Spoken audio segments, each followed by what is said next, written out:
ఇక మరిన్ని డీటెయిల్స్ మనకు బీఆర్ఎఫ్ బ్యూరో చీఫ్ ప్రవీణ్ అందిస్తారు. ప్రవీణ్ చెప్పండి, మల్లారెడ్డి తీరు పట్ల బీఆర్ఎస్ శ్రేణుల్లో తీవ్ర అసంతృప్తి ఉంది, ఖచ్చితంగా అధిష్టానం చర్య తీసుకోవాలని డిమాండ్ చేస్తున్నట్టుగా తెలుస్తోంది. అసలు ఏం జరుగుతోంది?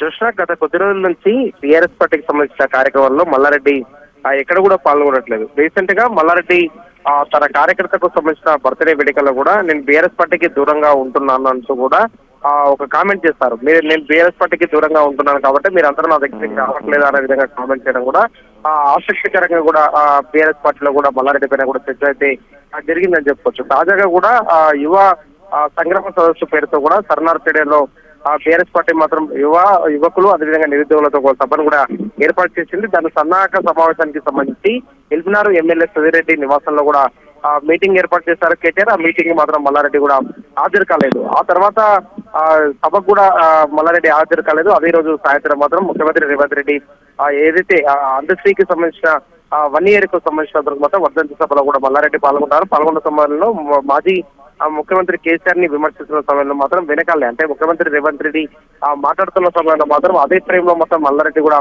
కనిపించారు. కాబట్టి అదే ఫోటోని మాత్రం ఇప్పుడు బీఆర్ఎస్ పార్టీ సోషల్ మీడియాలో మాత్రం బీఆర్ఎస్ పార్టీకి సంబంధించిన సోషల్ మీడియా వారియర్స్ ఎవరు ఉన్నారో వాళ్ళందరూ కూడా సర్క్యులేట్ చేస్తున్నారు. ఒక పక్క గత ప్రభుత్వాలు అంటే మాజీ ముఖ్యమంత్రి కేసీఆర్ ని విమర్శిస్తుంటే మల్లారెడ్డి ఆ స్టేజ్ పై నుంచి లేచి రావాల్సి ఉండే ఆ ప్రోగ్రామ్ కూడా ప్రోటోకాల్ ప్రకారం పెట్టారు కూడా. ఒక పక్క తన పార్టీకి సంబంధించిన అధినేతను విమర్శిస్తుంటే మల్లారెడ్డి ఎందుకు అక్కడే కూర్చున్నారు అనే విధంగా కూడా సోషల్ మీడియాలో అయితే విమర్శలు అయితే గుర్తిస్తున్నారు. ఇదే సమయంలో మాత్రం మాజీ ఎమ్మెల్యే గొల్లమల్లయ్య యాదవ్ సంబంధించినందుకు మాత్రం ఆయన కూడా పోస్ట్ చేశారు. మల్లారెడ్డి ఎందుకు అక్కడ కూర్చున్నారు, లేచి వస్తే బాగుండనే విధంగా కూడా ఆయన కూడా సోషల్ మీడియాలో కూడా ఇప్పటివరకే పోస్ట్ చేసిన కనిపిస్తుంది. దాంతో పాటుగా ఆర్ఎస్ ప్రవీణ్ కుమార్ కూడా సోషల్ మీడియాలో పోస్టులకు సంబంధించిన దానిపైన కూడా రివీల్ చేస్తూ కూడా నాకు కూడా అర్థం కాలేదు అంటూ కూడా ఆర్ఎస్ ప్రవీణ్ కుమార్ ఇప్పటివరకే పోస్ట్ చేస్తారు. దీంతో పాటుగా బీఆర్ఎస్ పార్టీకి సంబంధించిన సోషల్ మీడియాలో నిన్న ఉదయం నుంచి కూడా మల్లారెడ్డి పైన కూడా ఫుల్ గా కూడా చేస్తున్న సిచ్యువేషన్ అయితే కనిపిస్తుంది. మల్లారెడ్డి పైన కూడా బీఆర్ఎస్ పార్టీ అధిష్టానం ఎలాంటి నిర్ణయం తీసుకుంటుంది అనే దానిపైన కూడా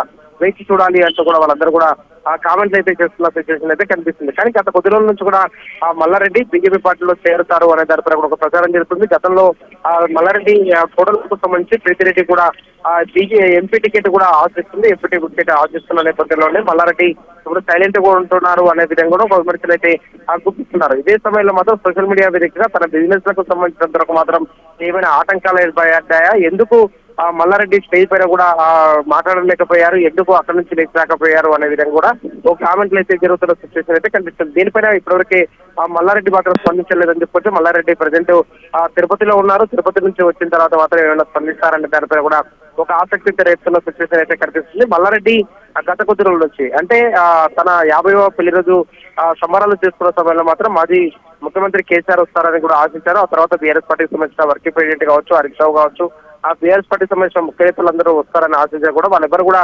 రాలేదు. అందుకని చెప్పేసి కూడా కొంచెం పార్టీకి దూరంగా ఉంటున్నంటూ కూడా తన అంశాలతో ఇప్పటివరకే మల్లారెడ్డి కూడా వాపోయినట్టు కూడా తెలుస్తుంది. అందులో భాగంగానే మల్లారెడ్డి పార్టీకి సంబంధించిన కార్యక్రమాల్లో కూడా ఇప్పటికీ ఎక్కడ కూడా పాల్గొనట్లేదు. కాబట్టి ఆ పార్టీకి సంబంధించి ఎలాంటి నిర్ణయం తీసుకోబోతుంది పార్టీ, లేదంటే పార్టీ కూడా సైలెంట్ గా ఉంటుందా అనే దాని ప్రకారం స్పష్టత అయితే రావాల్సి ఉంది. ప్రజెంట్ అయితే మల్లారెడ్డి తిరుపతిలో ఉన్నారు కాబట్టి తిరుపతి నుంచి వచ్చిన తర్వాత సోషల్ మీడియాలో పెరుగుతున్న కామెంట్స్ పైన కూడా మల్లారెడ్డి ఎలాంటి రిప్లై ఇవ్వబోతున్నారు అనే దానిపైన కూడా ఆసక్తి రేపుతుంది. బీఆర్ఎస్ పార్టీకి సంబంధించిన మాజీ ఎమ్మెల్యేలు నేరుగా మల్లారెడ్డిని టార్గెట్ చేస్తూ ఇప్పటివరకు ట్వీట్లు చేస్తున్నారు. కాబట్టి దీనిపైన అధిష్టానం ఎలాంటి నిర్ణయం తీసుకోబోతుంది, మల్లారెడ్డి మాట్లాడే ప్రయత్నం చేస్తుందా, లేదంటే మల్లారెడ్డికి సంబంధించినందుకు మాత్రం మల్లారెడ్డి ఆ స్టేజ్ పైన ఎందుకు మాట్లాడలేకపోయాను, ఎందుకు అక్కడి నుంచి లేచి వెళ్ళలేకపోయాను అనే దానిపైన కూడా మల్లారెడ్డి ఏమైనా క్లారిటీ ఇస్తారనే దానిపైన కూడా స్పష్టత అయితే రావాల్సింది. ఇవాళ సాయంత్రం తర్వాత మల్లారెడ్డి తిరుపతి నుంచి వస్తారు. రేపు ఏమైనా ఈ అంశంపైన కూడా ఆ క్లారిటీ ఇస్తారా, రేపు స్పందిస్తారనే దానిపైన కూడా ఒక క్లారిటీ అయితే రావాల్సింది. చూసిన రైట్ ప్రవీణ్.